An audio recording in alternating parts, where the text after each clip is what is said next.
back to another episode of Trades Talk. Maggie Wymore here, excited to get into today's episode.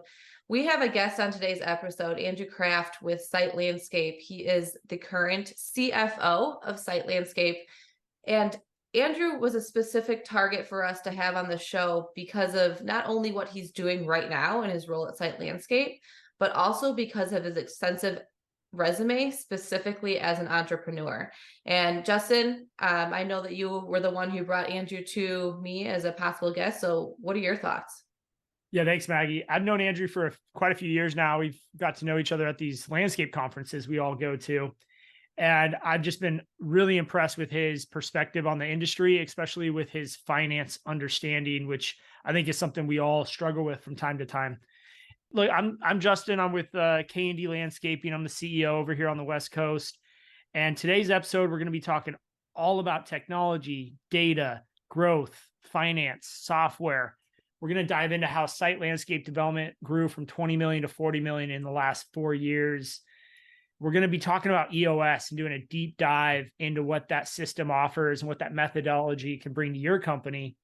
Whether you're a owner, CEO, investor, or just an employee of a landscape or trades company, this episode is going to bring you a ton of knowledge and actionable things to take away. I seriously have 3 pages of notes here. I'm going to have my team listen to this thing. There is so much great takeaways. Also, we talk finance and the role of CFO. Yes. Maggie, what's your take on what Andrew shared with us? Yeah, I think it's very interesting. And I think Andrew is one of those people who have the CFO title that can give a negative view on, finance people aren't the most personal people.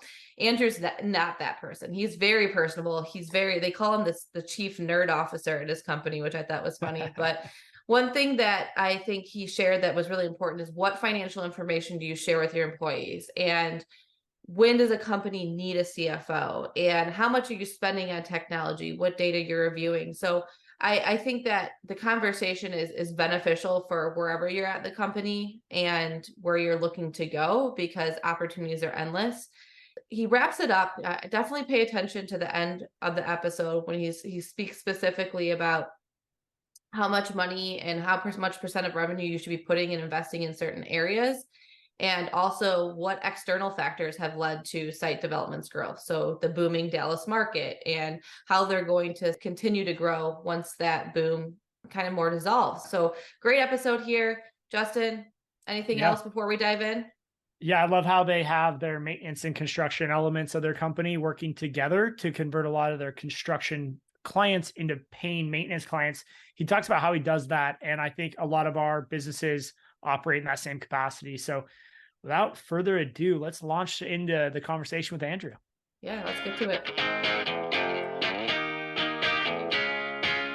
All right, welcome back, everybody, to another episode of Trades Talk. We're here with Andrew Kraft from Site Landscape Development. Andrew, how's it going?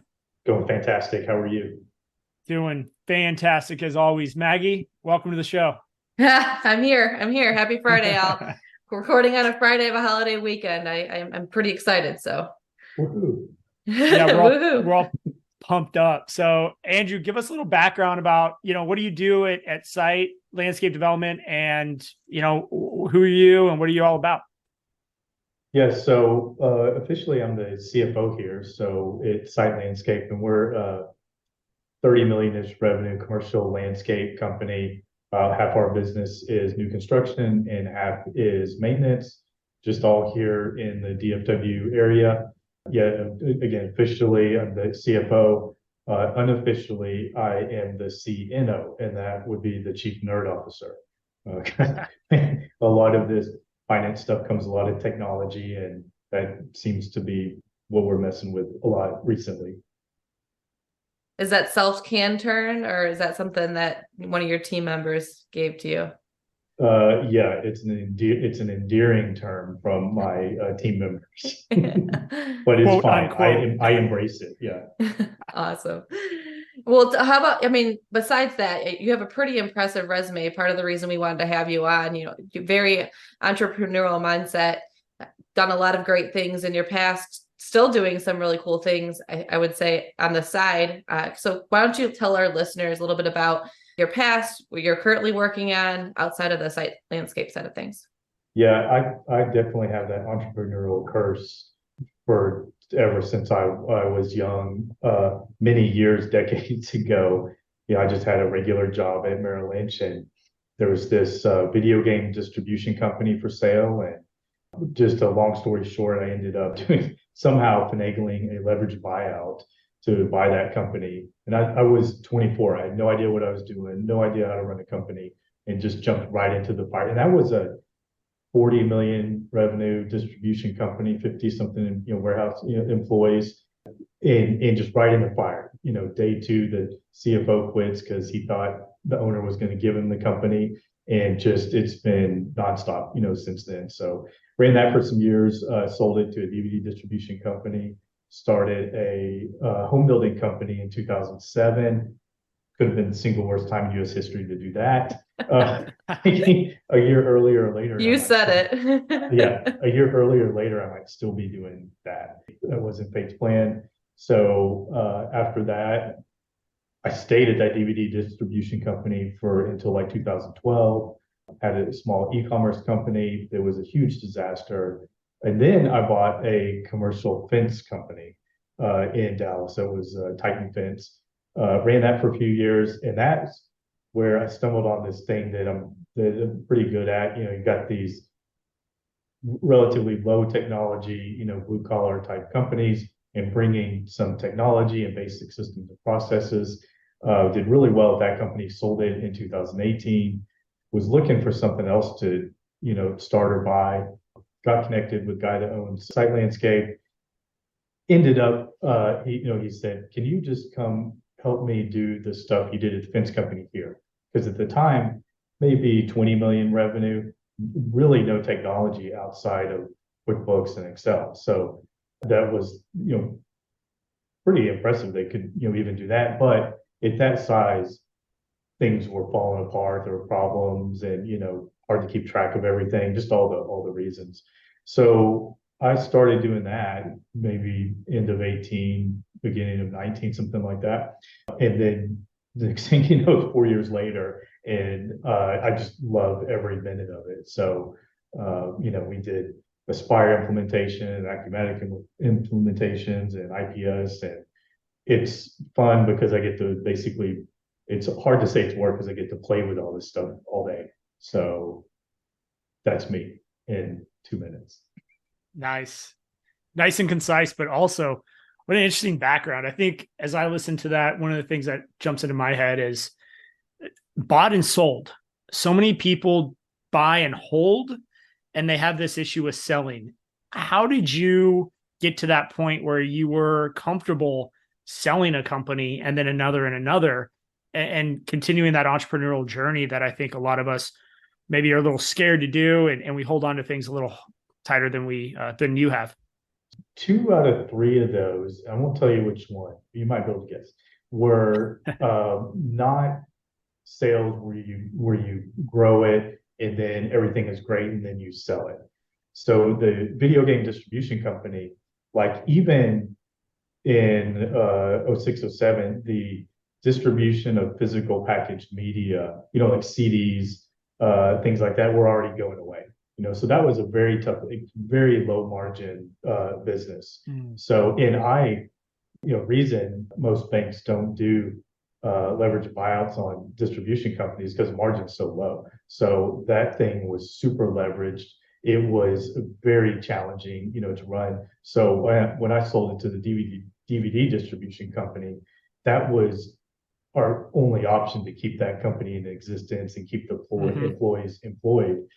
And that business probably would have just died, otherwise. So that was the reason, for that sale. One of the other ones was a bad partner.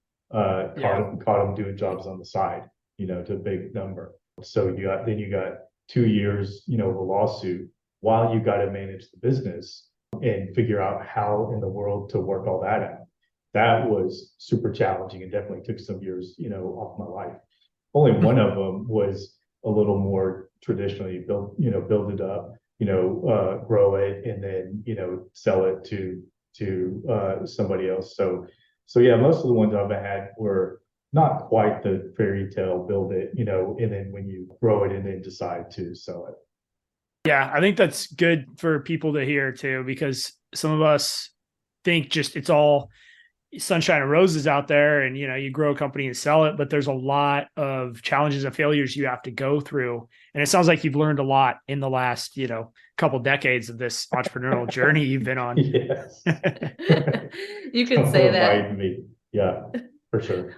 One thing that stood out to me is, you were always the owner, the CEO, the main decision maker. And in your pivot to site landscape, you've now taken on a role as CFO. So Yeah. talk a little bit about, did you replace an existing CFO? Did you pioneer that new position? Was it just time in the company's financial growth that they needed a CFO? Yeah. Why are you there in that position currently? Yeah. So so a couple things with that. For the majority of my adult career, I've been the owner, and right or wrong, I thought one of the benefits was being a fast decision maker. It's like the only constant is change, always trying to be better, and at least it didn't have a lot of people that had to get approval from, to say, hey, we need to do this, can make it better, let's do it. And then the next day we just reevaluate it. If it works, great. If it didn't work, we do something different. And that's a little bit different now. And that was early on definitely a challenge to get used to. Had some hurt feelings and stuff, but it was fine. You just deal with it. It's funny. My husband says the same thing about me. Like when he got married, he now has someone that he has to report to for decision making. Yeah, the so finance committee. it's all making sense. Yeah. Totally. As far as actual role, so site had grown really well and really fast, but not just a ton of structure around there. So there wasn't, there was like one, maybe two people that did all the accounting, and that was everything, ARAP, payroll, just all the stuff. And it was just really too much, for them. When I came in, it wasn't specifically to be the CFO. That was just a position. It was like just to have a title, so it actually tried for a month or two doing it kind of like in this weird consulting thing, but it got into this kind of weird dynamic where like, hey, I need to tell these people to do something and they need to do it. And they didn't know if they had to listen to me or not. So once we then just made it official, it's like, yeah, I'm going to be here for a while. So that was just the role that fit, because they already had like VP of operations and maintenance and construction, but nothing like that on the finance side. And looking back, EOS has those three pillars, sales, operations, and finance. They were missing that, pillar. So that's where I jumped in. Makes a lot of sense. We also practice EOS, and we've practiced EOS since about 2018. It's led to a lot of growth, led to a lot of intentionality and a clear vision. I think EOS gives people a structure to run on. How has your team gone about building the leadership team and going about your weekly meetings? You guys practice the L10 model, and maybe speak a little bit to that. So we're really pretty new to the EOS. I wanted to do it back 2019, 20, something like that. I think I saw you talked at the 2020 technology. Yeah, in Florida down there. Yep. And you were like, you didn't say EOS, but you were like, the attraction and this, that. And I'm like, he's talking about EOS. I'll drop in buzzwords. Yeah. So in 20, we implemented Aspire, Acumatica, IPS. There's only so much you can do, at once. And, all my guys basically had PTSD the rest of that year. Yep. Going through all that stuff. Looking back, should we have done EOS earlier? Probably would have been better, but here we are. So we're 6 months and we're self-implementing it, which I talked to Reinhardt and he said they self-implemented for a while and then finally just hired an implementer, person. So we'll probably end up doing that. That being said, we did, pick pieces out of it before. And we call our ELT, our executive leadership team. There's, 5 of us, on there, and we meet, weekly and go over, various, issues.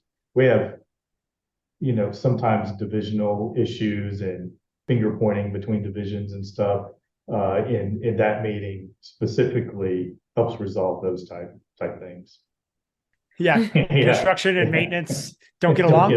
I don't know. You probably never experienced that. Never. Yeah. In my time in the industry, it was more the sales and the production side of things. So it was, sales underbid it, production can't produce it fast enough. So those were the silos that we saw.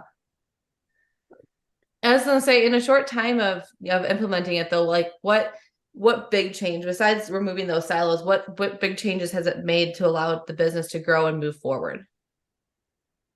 It is just the thing I loved about EOS when I first read that traction book, I like dog-eared every page because it's just like it breaks it down so simply and where it just makes sense in so many different areas.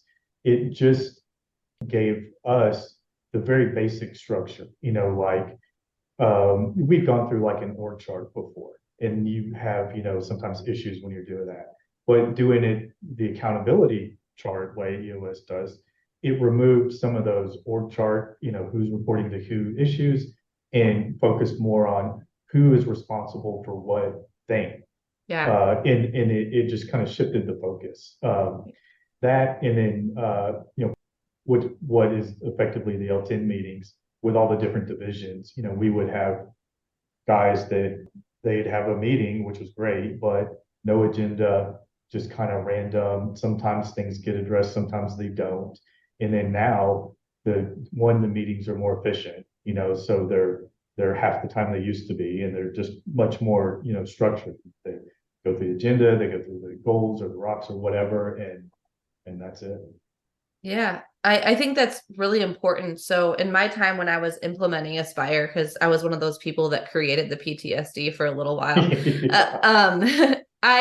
one of the things I would always focus on is assignment of responsibilities and talking through the process and understanding, why is this department doing this one thing?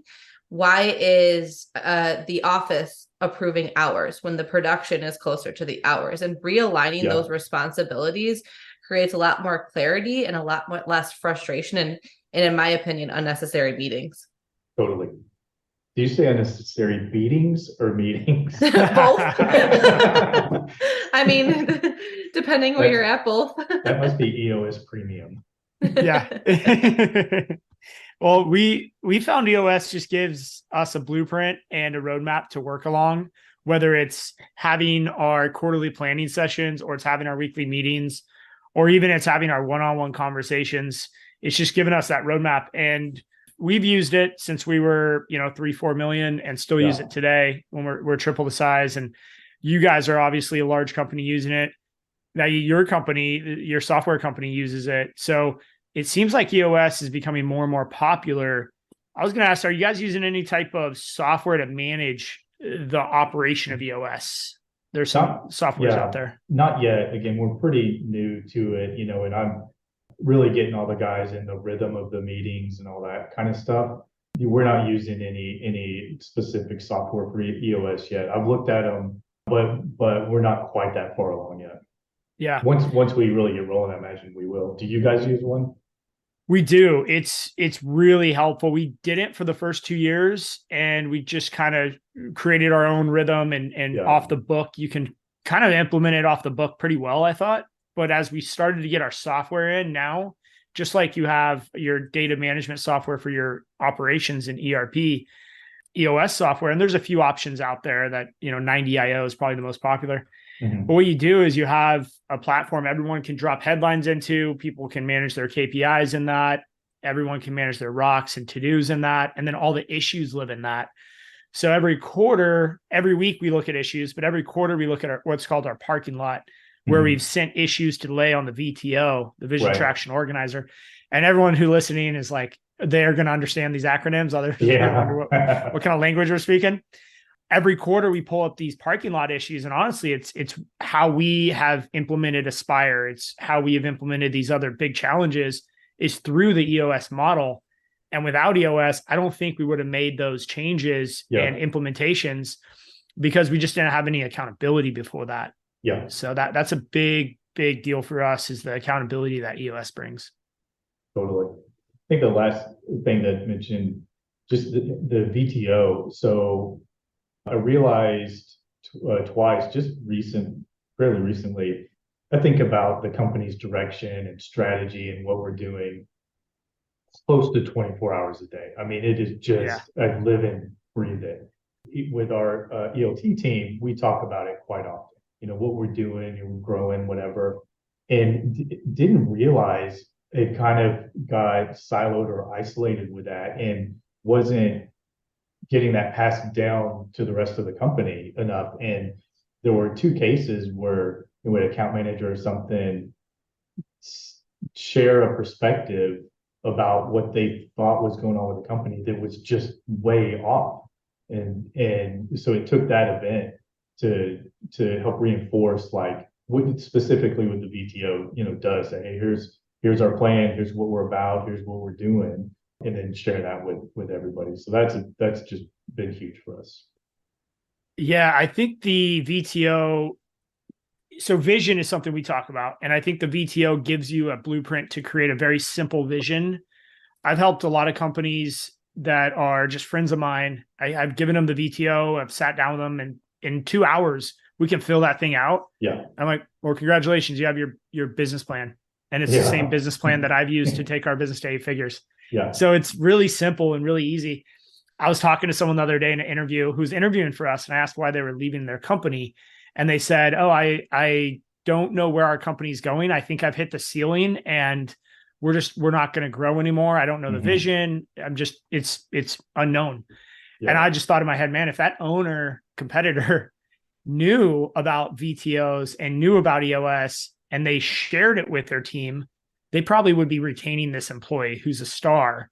And a lot of times these owners like yourself, as a CFO or an executive, you do have a vision. You do think about this 24/7, but we're kind of in our own echo chamber in our executive leadership teams. Yeah. It doesn't make it out into the field. And so we have foremen and supervisors who feel like they're never going to grow, even though maybe your plan is to double the crew size and the supervisor team. So I think that's a huge benefit of having the VTO and having the vision. One of the 100%. Things that EOS has done for us specifically, actually, we just had one this week in regards to communicating that vision, is I manage a team of a lot of frontline people at the software company. So there are sales, we call them SDRs. They're doing all the outreach and lead generation. And with them, that Justin, to speak to exactly what you were saying, we have vision up on the executive leadership team, but that doesn't always get communicated down to them. And it reflects in our employee engagement surveys. And so the main thing I heard out of my employee engagement surveys was communication. So we set up an AMAs, Ask Me Anything, regularly. They're allowed to submit questions anonymously. And we just did one the other day, and the shift that it provided for them to see the vision and see why we were doing what we were doing by asking simple questions on, you know, who are our partners? Why are we partnering with these people, and allowing them to ask those to the people who are making the decisions. It got rid of so much unnecessary thinking. Like if they don't know, they design their own answer, their own conclusion. So it eliminated a lot of that, which also eliminates frustration. Totally. Yeah. That's awesome. So let's go ahead and shift a little bit here into kind of what your day-to-day as a CFO looks like. So tell me a little bit about when you think it's right. What metrics are you looking at? When do you think it's right for a company to bring on a CFO? What's that relationship look like between the other departments? Kind of to give us a little insight into your day-to-day at Site Landscape. The day-to-day at Site Landscape is very exciting. Every day could bring a new opportunity or challenge. Like we've got just this, we're on this just path to be better, right? And, now and that's kind of vague, what is that? Is that, look at the VTO is probably back there somewhere. Is that revenue or not necessarily? Is our goal increase our profit, or employer, whatever it is, we've just got this big board and constantly reprioritize it. So day to day is cool because it's always something different, and we're always just work on different things and really, trying to be better. It's interesting. After all our implementation stuff, the actual accounting stuff that I do is pretty minimal, right? I mean, it's just a lot of, now it's like for say AP, we're looking at, what kind of AP automation things are out there, so that we can save time there because and then that rolls into EOS, delegate and elevate. You can delegate down the food chain so far, but then if you can delegate to a robot, well, that's, even better. So we were looking at that kind of, and I love that stuff. So that's fun, so spend time demoed, a bunch of those companies. And then also this is a fault of mine. I'm like, well, I actually think we could do that on our own. And then I'll go down the rabbit hole and spend time figuring out maybe that's not the best idea. And then, we'll end up calling one of those partners back. We've all been there, Yeah. That's that entrepreneurial mindset in you. I can do this.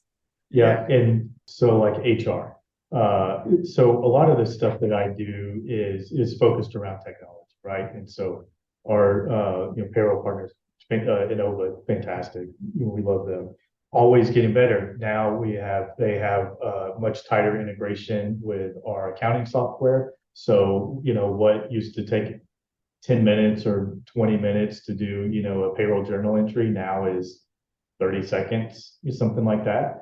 So you just keep chipping away at all that stuff. Again, the robot's doing it. And now 10 minutes, whatever, I have, it's more time. I have to work on something, more important, or strategic. There just dozens of projects like that. Like I was thinking about it, what you were talking about a minute ago, are how we communicate with our employees. Like with our office group, emailing and Teams and all that kind of stuff. But with our, we have 200 something, like field guys, and don't have a great mechanism to mass communicate with them. So there's a couple out there, we debated around, do we just make a big, WhatsApp group message, but that would probably get unwieldy and be like the Wild West.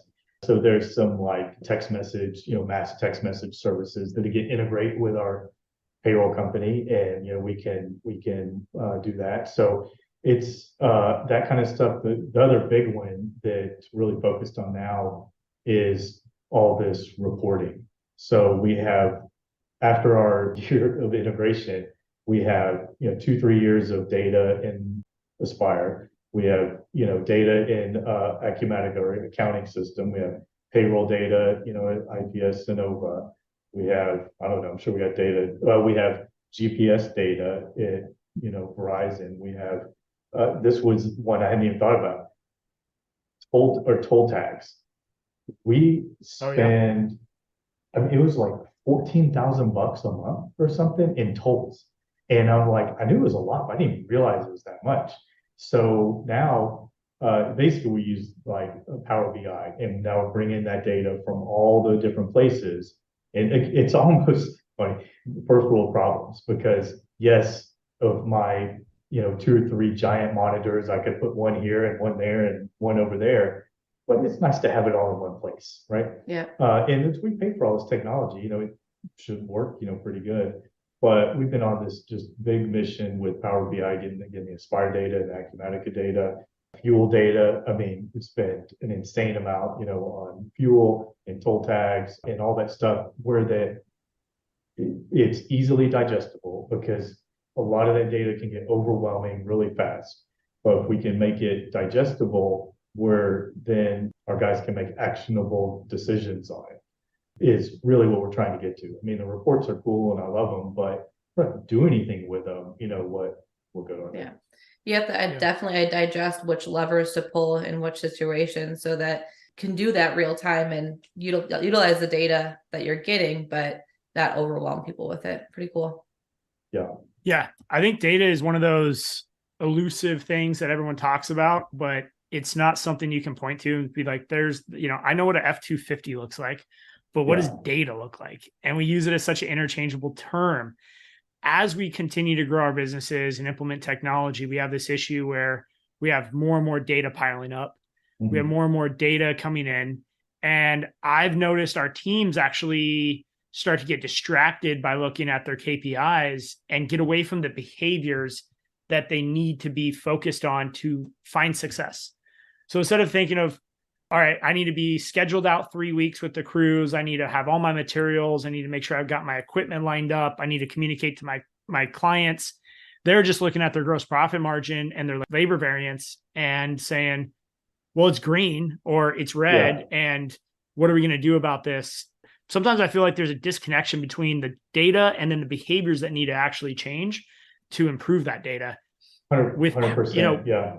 How are you guys handling that issue where you have all this data coming in and then you have 200 field guys who are just busting their ass in triple digits in Texas trying to get things done? I mean, how do you guys bridge that gap as an executive team? It's a constant battle is not the right word. It's a constant challenge.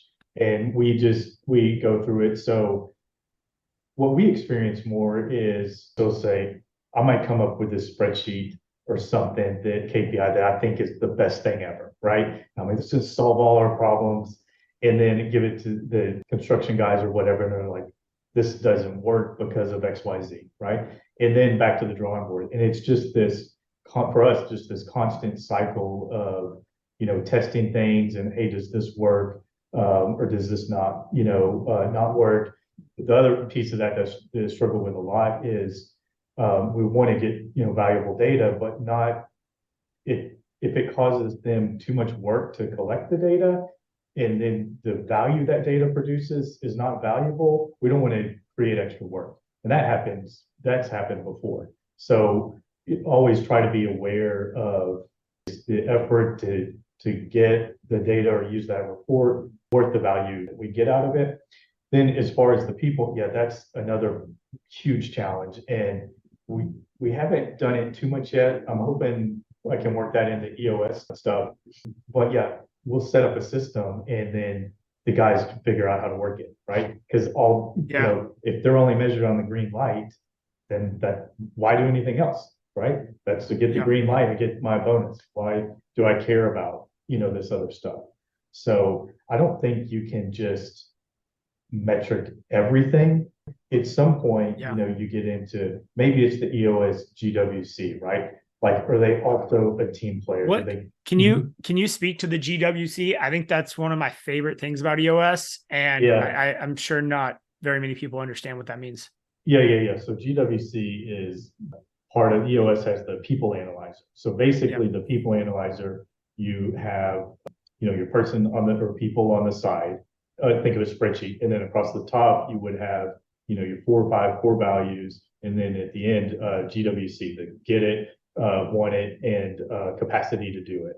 And so it gives you, instead of, and you can use this for new hires, for employees, we've actually used it for some vendors customers to figure out if these are the type of customers we want to, be partnered with. But and the grading system too is not a 1 through 5. It's like you're either a core value or you're not. It's like a yes or no, right? Yeah, I think there's like a maybe, but it basically it's yes or no. So it's like if integrity was one, it's like, does this person have integrity or no? And then, but before you go through the people analyzer, you're supposed to say, hey, of our 7 or 8 values in GWC, we'll tolerate 2 negatives, right? So that means somebody needs to have 5 of these qualities to really be a fit, right? And then you have some data. Is this person a fit, or not? So you have your values, and then the GWC, they get it. Like, does this person get it? Do they understand, what we're trying to do here? Do they want it? Some people, they may be super talented, but they don't care. They don't want it. And then capacity to do it is ability, to do it. The hard part with that is what's the funny thing? If you're really good at your job, the reward is getting more work or something like that. We all see those memes. Guilty. Yeah. We've all been So there. that's helped, for us before. We'd just be in the meetings and just kind of like randomly this person or whatever is good or bad or they, whatever. But now we have just again some structure and Yeah. something to base it on. I think it takes emotions out of the equation with hires. And look, we all may think we're really good at hiring and we've got these systems in place, but people get through the cracks. And then you have someone who's not a good fit and you kind of know it in the gut and you're like, man, but maybe they'll come around, and you don't want to admit you were wrong. And so you kind of push forward. I say the best way to be good at hiring is to fire fast. Yeah. And we've always adopted hire slow, fire fast. I think GWC gives us the ability, as whether it's an executive team or it's just a mid-level management team, to sit down and have everyone grade that person, that new hire that maybe isn't working out. Maybe they're ruffling some feathers, and decide, okay, they're actually just challenging us in a positive way, or no, they don't fit our core values. They're not humble. They don't have high integrity. They're not being professional. And we got to exit them from the company. And that might be at the 2, 3, 4 week mark, which is hard once you just introduce them to everyone and got them going. But GWC is a great tool that simplifies the process of evaluating your team. Absolutely. I interview multiple people a week, and I always tell them in their interview, the quickest way to promotion is be an advocate and example of our core values. The quickest way to exit the organization is to not be. And I've fired people after days just because of core value decisions. So absolutely, I agree with you. Let's talk a little bit about financial data as we kind of opened up that can of worms of data. I've always found it tough to decide how much data, how much financial info to share with our team, how far down the P&L do you go? What is your approach to that, Andrew? You don't have to give us every specific, but what's your just general philosophy when it comes to sharing financial data? I'm going to give you every specific. Let's go. He's the CNO. Of course, he's going to give you everything. 2 hours of the presentation. So I have always been, I don't know why, just transparent and an open book. I think that's more important than ever, especially, with my recent realizations of my employees that had just this wrong perspective of what was going on. So basically, we share P&L data like 100%. And then, down from there, divisional P&L, we get into that. And then all the different, metrics for the departments, improve efficiency and all that kind of stuff. It's pretty well open to everybody. We share, balance sheet data pretty openly with who it's relevant to. It's not like if account manager was curious about what our AP balance was, it's not like that's a secret, right? It's just not terribly relevant to, what they do. Now, what we have done that's been pretty cool, a lot of the guys here don't have a lot of finance experience or knowledge, and it just from being in whatever careers, they've been in.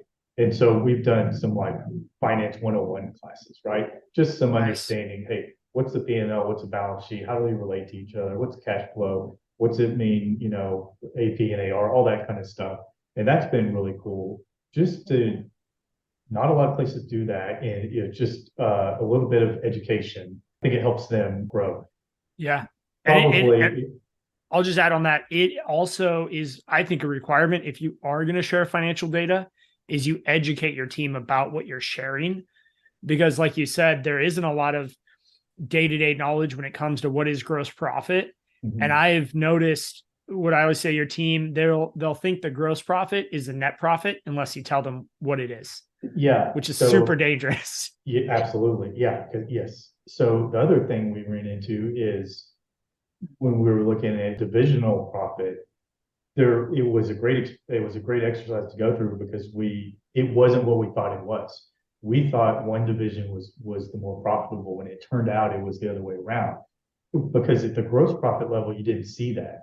And not until you added the overhead, and basically like one of the divisions just takes more people to run, like maintenance, right? It has more trucks, more people, more fuel, more toll tags.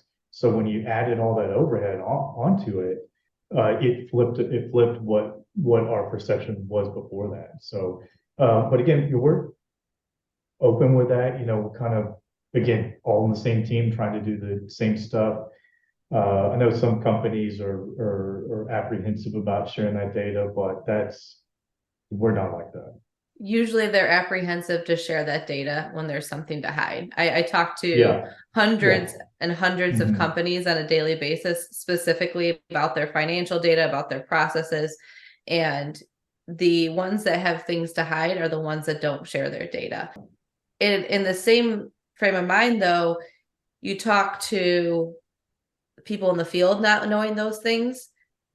I can't tell you how many times I've talked to owners and office managers who don't understand the difference, or who are booking yeah. owned equipment as direct cost and doing all of these Yeah. things that are unnatural because they don't truly understand the financial side of things. And it blows my mind when I'm sitting here educating them on how to run a business, and they are doing $4 million a year in revenue just because Yeah. they focus so much on doing the day-to-day in the business and not on the big Mhm. picture. Right.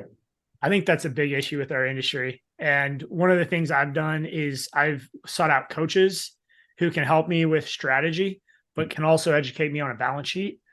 I'm not college educated by any means. And so when I hired my coach in 2015, he would just once a month, we'd go through the P&L and the balance sheet. And Maggie, to your point, he'd point things out like, wait a minute, that you've got to depreciate your truck. Yeah. You can't just put a payment in as a write-off, as a straight expense.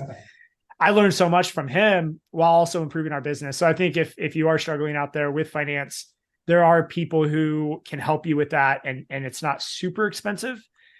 And then it really gives you that freedom to not be held hostage by your CFO or your controller or your office manager or whoever holds your keys to your books as that side of a business. So yeah, you touched on earlier, some of the metrics, right? And there's really two that are the top, and one is gross profit, or gross profit, net profit, whatever, and then cash flow.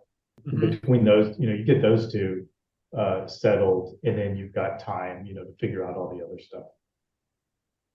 Yeah, exactly. And the other thing too is when we're talking about profit by department, profit by division, and Maggie, I'm sure you hear this from a lot of companies saying, hey, our maintenance is our cash cow. Our construction is, it's not making that much money. But once you start to allocate overhead by department, I think what we've realized, and a lot of other companies will realize, you are dramatically undercharging your maintenance side of the business on hourly rate, and you're overcharging maybe a little bit, maybe still undercharging on your construction side. But for the most part, I just see people undercharging on maintenance because they don't actually understand the amount of overhead, trucks, tools, everything else that goes into managing maintenance, and also the drive time and all the data that these business management software give you. Maggie, you talk to so many companies, what's your take on that whole situation? Well, I would say the biggest thing actually I'm educating on is they think that their P&L looks great, their margins look great for maintenance until they hit their 100 days of hell, their spring, because they're looking at their P&Ls based on invoiced revenue versus based on earned revenue. And so that's the conversation, having to explain that to people. I can't tell you how many times I've had to explain the difference to people. And once it clicks, they're saying, okay, this is how much revenue we've actually invoiced, but this is how much revenue we've actually performed, and the costs associated with that. It can swing your margin 20% depending on the time of year. So that's something I do. I mean, how do you guys look at revenue down at site? I'm assuming on an earned basis based on your size, but Andrew, what do you guys look at it? Yeah, we actually are still on invoiced revenue. And interesting. That is specifically the reason I have a bunch of these gray hairs up here still. We almost made the switch last year or pushed that goalpost to the end of this year. We want to do it at the calendar year, but our construction billing process it's a little bit challenging, and we want to really get that dialed in before we made that switch to earned revenue, because and we experience all those problems. Our monthly net income number is like a roller coaster. It can be all over the place. And the earned revenue definitely smooth that out and help, see that. And but we're so deep in it, and we kind of, we understand, those fluctuations, but it definitely causes a lot of stress. Yeah. Yeah. At least you understand it, right? And you can, and the nice thing, not to plug Aspire here, but plug Aspire, is you can see both. Yeah. Because it's the companies that worry me that are making pretty large decisions based off of seeing their margins dropped because they're looking at things only on invoiced revenue. And Right. if that's the case, you're in the middle of June and you're like, holy moly, our margins are awful because we just mulched, put in flowers, and did all these things, but we've been invoicing a steady rate. That's not the time to make strategic pivots based on your margins. Right. Neither is February, when been banking all the maintenance and no labor expense. Absolutely. Yeah. And it's interesting how the departments work in opposite directions. You have maintenance, which you make a bunch of money in the winter because you're not sending as many hours out. But then you have construction, where you're only really invoicing when you complete work. So those two, I commend you, Andrew, for having both, because it isn't easy to have these two income sectors in a business. But by having those, I think it makes you a stronger company.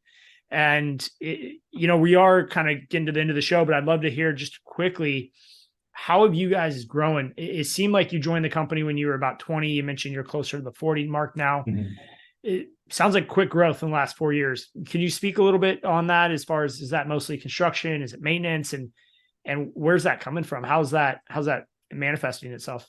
It's a good question. So we struggled a little bit, like with EOS at first, in that, pillar, because I would tell people often that we don't really actively do a lot of sales. For the last few years until very recently, basically the environment there's been way more work to handle than there's been labor, to perform that work. Last thing we wanted to do is bring on a new HOA or customer or something, and then not be able to service it, or the customer have a bad experience. That's hard to recover from.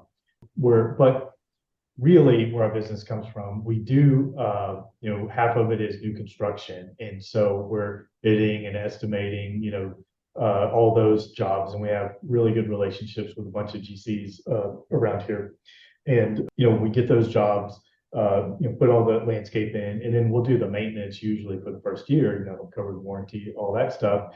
And then, we retain 85-90% of those. Some of them just keep going, some will go out to bid, some, and the ones we lose, maybe it wasn't a good fit anyways. So our percentage we retain is, really good.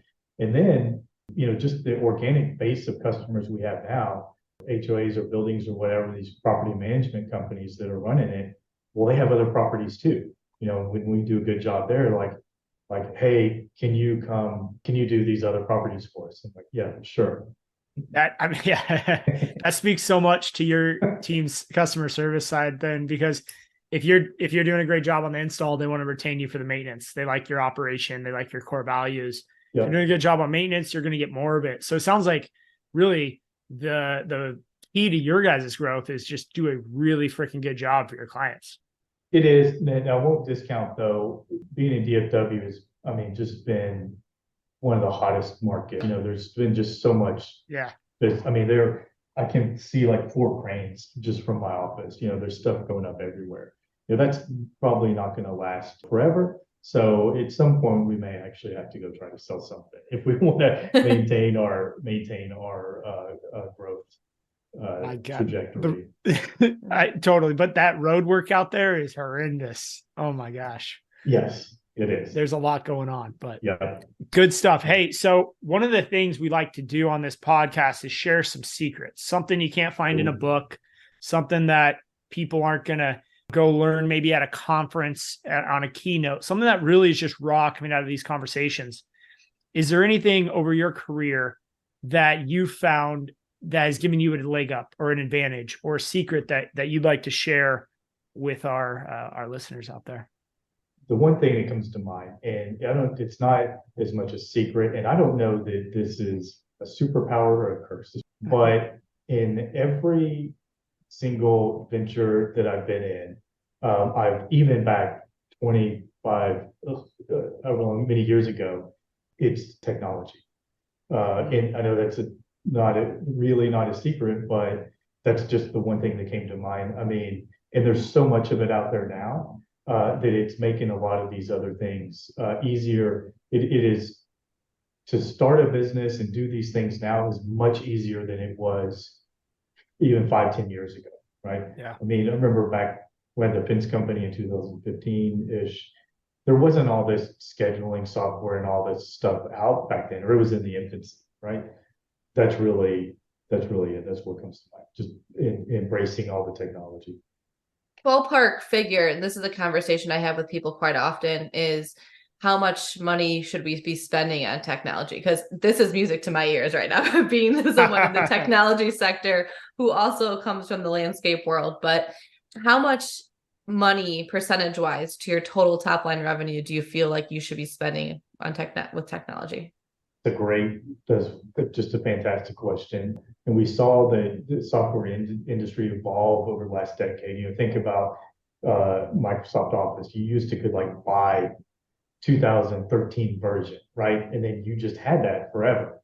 If you wanted the new one, you could get it. Maybe it had some new features or not, but now everything is subscription, right? Yes. And that was one level. And then now you see these bigger ones are now tiered percentage of revenue, right?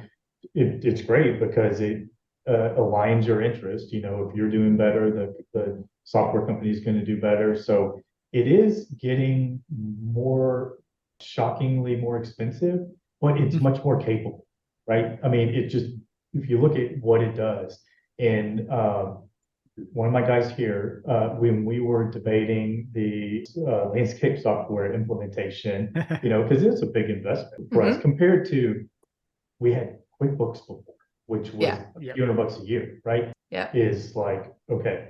And, you know, we're sitting there and he said, this is just brilliant. It's like, we only have to be 1% better. It only has to make us 1% better, you know, and we're like, well, yeah, that's a no brainer. It's going to be double digits better to do that. So, yeah, it's a big number. I think that it's going to continue to grow, but the capability is growing so much more. I do think more and more people should allocate a budget to it.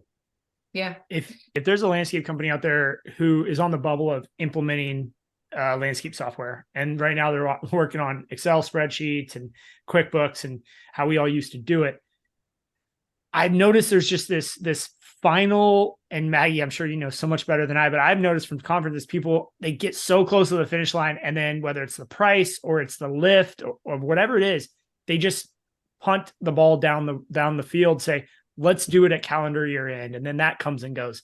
It's like, because they're not on EOS and there's no accountability on decisions. No accountability. It's a so one of the tenets of EOS is you'll work with a clarity break or whatever, working on the business, not in the business. When you're that size company, it's, you have a few people wearing a lot of hats. Everybody's super busy all the time. To step back and say, for us to go from 4 million to 8 million, we need to be on the software. But to be on the software, we're going to have to take hours away from the day to learn it, implement it, do all this stuff.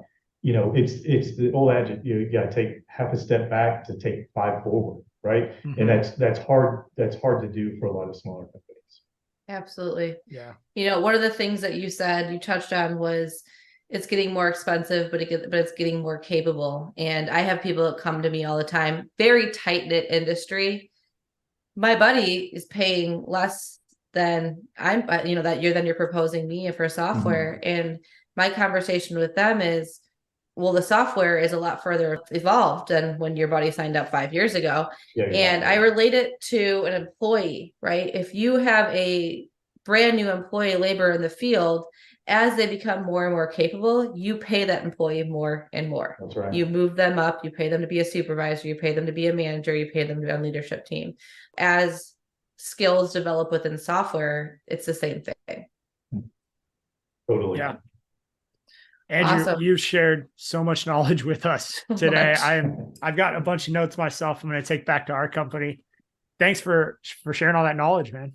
You got it. Happy to do it. Thanks for having me today. And if people want to follow up with you or talk to you, ask questions about what it's like to be a CFO at a company, when I should bring them in, where's the best way for people to reach out to you? Call, text, email, smoke signals. I mean, just anything. Awesome. I am a nerd about this stuff. I love talking about it. Always learn stuff too. This landscape community is great. I mean, for the most part, everybody's, helping everybody else. And it's just, if I get the opportunity to help somebody out, I absolutely, want to do that. So yeah, Okay. call, text, email. Are you going to be at Ignite in November, Andrew? Oh yeah.